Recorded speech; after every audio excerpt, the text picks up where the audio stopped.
Degree দ্বিতীয় বর্ষের ছাত্রীরা, আশা করি তোমরা সবাই ভালো আছো। আমি আজকে ক্যাশ ফ্লো স্টেটমেন্টের একটি অঙ্ক করাবো, যেটা হচ্ছে exercise C7 intermediate accounting commerce publication. এখানে অ্যাসেটস দেওয়া আছে, একটা কোশ্চেন খেয়াল করো তোমরা। অ্যাসেট দেওয়া আছে, কারেন্ট অ্যাসেট দেওয়া আছে cash, AR, merchandise inventory, plant and equipment, accumulated appreciation. Date হচ্ছে তোমার 2010 আর 2009। ওকে, এখানে কিছু অ্যাসেট এবং লায়াবিলিটি দেওয়া আছে। AP account, income tax payable, bond payable, common stock, return earnings statement. এছাড়া নিচে একটা ইনকাম স্টেটমেন্ট দেওয়া আছে, যেটা হচ্ছে সেলস থেকে কস্ট অফ গ্রস প্রফিট আছে, নেট ইনকাম আছে। আর এডিশনাল ডাটার মধ্যে আছে dividend declared and pay during the year. Equipment was sold for টাকা 8500 ক্যাশ। খুব ভালো করে খেয়াল করো, একটি ইকুইপমেন্ট বিক্রি করা হয়েছে 8500 টাকা ক্যাশে। এই ইকুইপমেন্টের কস্ট প্রাইস হচ্ছে 18,000 টাকা originally, and had a book value of টাকা 8500 in the time of sale. আচ্ছা, এটা বিক্রি করা হয়েছে 8500 টাকা ক্যাশে। আর এই ইকুইপমেন্টের অরিজিনাল কস্ট ছিল 18,000 টাকা, আর সেল প্রাইস হচ্ছে 8500 টাকা। সরি, বুক ভ্যালু হচ্ছে 8500। তাহলে খেয়াল করতে হবে যে এখানে নিশ্চয়ই একটা লাভ লস আছে। বুক ভ্যালু 8500 আর সোল ভ্যালু হচ্ছে 8500, তাহলে তো বুক ভ্যালু আর সেল ভ্যালু যেহেতু সেম, তার মানে এখানে কোনো লাভ লোকসান হয় নাই। আচ্ছা, তারপর ডেপ্রিসিয়েশন আছে। এখন আমি অঙ্কটা খেয়াল করো, এখানে ক্যাশ ছাড়া এয়ারের অবস্থা দেখো, এখানে কি কি আছে। 10 আর হচ্ছে 2009, 10 আর হচ্ছে কত 9। এয়ার দেওয়া আছে আমাদের এখানে, যে প্রথমে 9 আছে 24,000, তারপর এখানে হচ্ছে 33,000 বাড়লো। মার্চেন্ডাইজ ইনভেন্টরি অবস্থা দেখো 20,000 আর হচ্ছে 27,000। তারপরে এরপরে আছে কি প্ল্যান্ট অ্যান্ড মেশিনারি, একেবারে এগুলো আমাদের দরকার নাই। এপি আর ইনকাম ট্যাক্স পেয়েবেলের অবস্থা দেখো, এপি আর ইনকাম ট্যাক্স, এপিও বেড়েছে, ইনকাম ট্যাক্সটা কমেছে। ওকে, আমরা জানি যে কারেন্ট অ্যাসেট যদি ডিক্রিজ হয় তাহলে অপারেটিং অ্যাক্টিভিটিসের মধ্যে সেটা হয় যোগ, আর কারেন্ট লায়াবিলিটি যদি ইনক্রিজ হয় তাহলে অপারেটিং অ্যাক্টিভিটিসে হবে যোগ। এছাড়া বন্ডস পেয়েবেল, কমন স্টক আছে। বন্ডস পেয়েবেল এখানে দেওয়া আছে, আর কমন স্টক দেওয়া আছে। বন্ডস পেবে 33,000 আর 27,000, আর এখানে হচ্ছে 14,000, 18,000, আর হচ্ছে রিটার্ন আর্নিংস স্টেটমেন্ট। তো বন্ডের অবস্থা দেখা যাক, হ্রাস পেয়েছে শেয়ার, কমন স্টক বৃদ্ধি পেয়েছে, তার মানে বন্ড পেয়েবেল আর কমন স্টক শেয়ার হচ্ছে ইস্যু। ওকে, এই হলো আমাদের মোটামুটি অঙ্ক। তো এবার আমরা অঙ্কে চলে যাই। এখানে একটা ইনকাম স্টেটমেন্ট দেওয়া আছে, এখান থেকে আমার দরকার হচ্ছে নেট ইনকাম। তো এখানে আমরা এবার অঙ্কে যাই,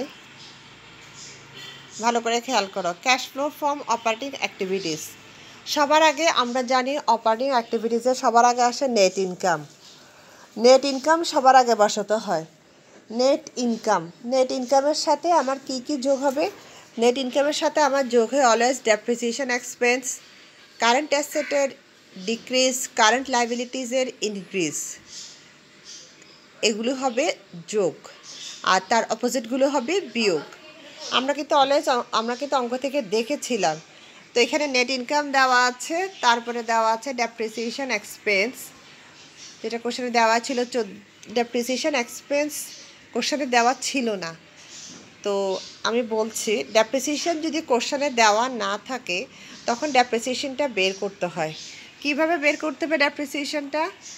যে অ্যাকুমুলেটেড ডেপ্রিসিয়েশনের 2010-এর অ্যাকুমুলেটেড ডেপ্রিসিয়েশনের ক্লোজিং ব্যালেন্সের সাথে অলওয়েজ সেল মেশিনের ডেপ্রিসিয়েশন যোগ হয়, আর ওপেনিং অ্যাকুমুলেটেডটা বাদ যায়। এটা হচ্ছে ডেপ্রিসিয়েশন বের করার নিয়ম। অ্যাকুমুলেটেড ডেপ্রিসিয়েশনের ক্লোজিং ব্যালেন্সের সাথে সেলের ডেপ্রিসিয়েশনটা যোগ হবে, আর ওপেনিংটা কী হবে? মাইনাস হবে। এই হলো কথা। তো এখন এখানে আমরা দেখেছিলাম এয়ার ইনক্রিজ ডেপ্রিসিয়েশন, তাহলে যোগ বের করে পাওয়া গেছে 14,500 টাকা। এয়ারের ইনক্রিজ হয়েছে, তাই হলো মাইনাস। তারপরে এয়ারের পরে আমাদের মার্চেন্ডাইজ ইনভেন্টরি ছিল, সেটাও ইনক্রিজ ছিল, মাইনাস হবে। আর এপির ইনক্রিজ হলে প্লাস, আর ইনকাম ট্যাক্স পেয়েবল হচ্ছে কারেন্ট লায়াবিলিটি, এটা যদি ডিক্রিজ হয় তাহলে হবে মাইনাস। এই হলো আমাদের অঙ্ক।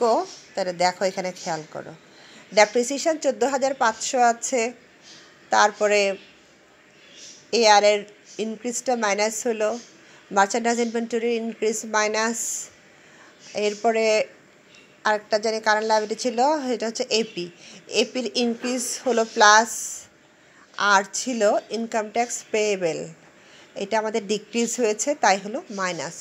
সবগুলো যোগ বিয়োগ করলে আউটারে গেল 1500, নেট ইনকামের সাথে এটা যোগ করলে হবে 33,500। এবার আসে ইনভেস্টিং অ্যাক্টিভিটিস, বিনিয়োগ কার্যাবলী হতে নগদ প্রবাহ।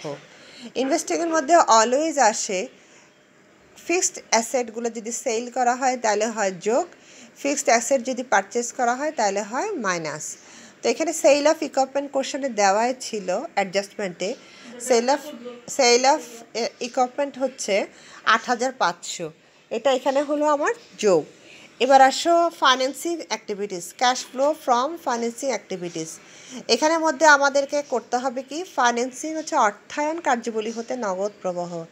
এখানের মধ্যে যদি কমন স্টক বন্ড ইস্যু করে তাহলে হবে প্লাস, আর যদি পেইড করে তাহলে হবে মাইনাস, আর ডিভিডেন্ড পেইড হয় মাইনাস। ঠিক একই রকম আমি তোমাদেরকে বলেছিলাম কমন স্টক বৃদ্ধি পেয়েছিল, তার মানে ইস্যু, বন্ড কিন্তু হ্রাস পেয়েছে, তার মানে পেইড করেছে বন্ড, আর হচ্ছে ডিভিডেন্ড পেইড, তিনটা জিনিসই ছিল এখানে। Issuance of common stock, payment of dividend, আর হচ্ছে বন্ড রিডিমশন পরিশোধ। দেখো এখানে ইস্যু অফ কমন স্টক হচ্ছে প্লাস, ডিভিডেন্ড পেইড মাইনাস, আর বন্ড রিডিমশন মানে পরিশোধ করা হয়েছে মাইনাস। তিনটা যোগ বিয়োগ করলে আউটারে গেল 27,000। তো তিনটা যোগ বিয়োগ করলে আসে অপারেটিং, ফাইন্যান্স, ইনভেস্টিং আর ফাইন্যান্সিং, সবগুলো যোগ বিয়োগ করলে আসে 15,000। তার সাথে ওপেনিং ক্যাশ ইন হ্যান্ড যোগ হবে, opening cash at beginning of period যোগ হবে, আর যেটা হবে সেটা হবে cash at end of period. Beginning ছিল আমাদের হাতে 20,000, দুটো যোগ করলে হবে 35,000।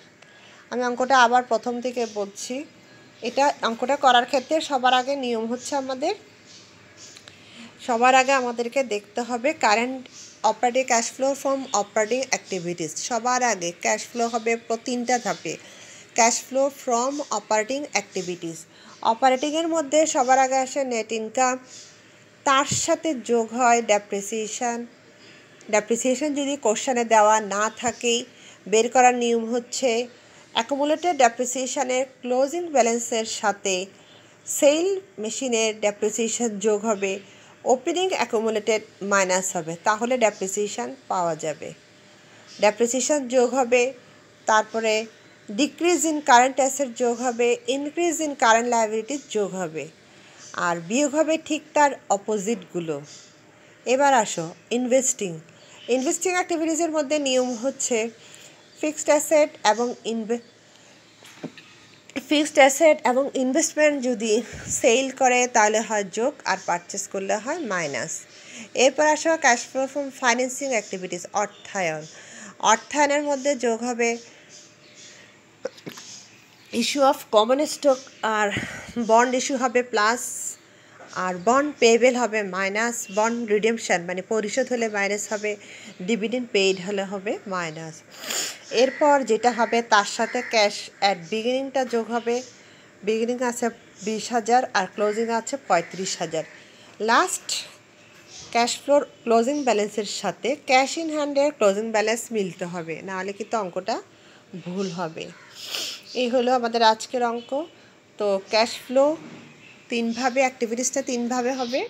আবার বলছি, cash flow from operating activities, cash flow from investing activities, cash flow from financing activities, তিনটাভাবে ক্যাশ ফ্লো আসবে যাবে। এই হলো আমাদের আজকের অঙ্ক। তোমরা সবাই হাতে কলমে করো। আল্লাহ হাফেজ।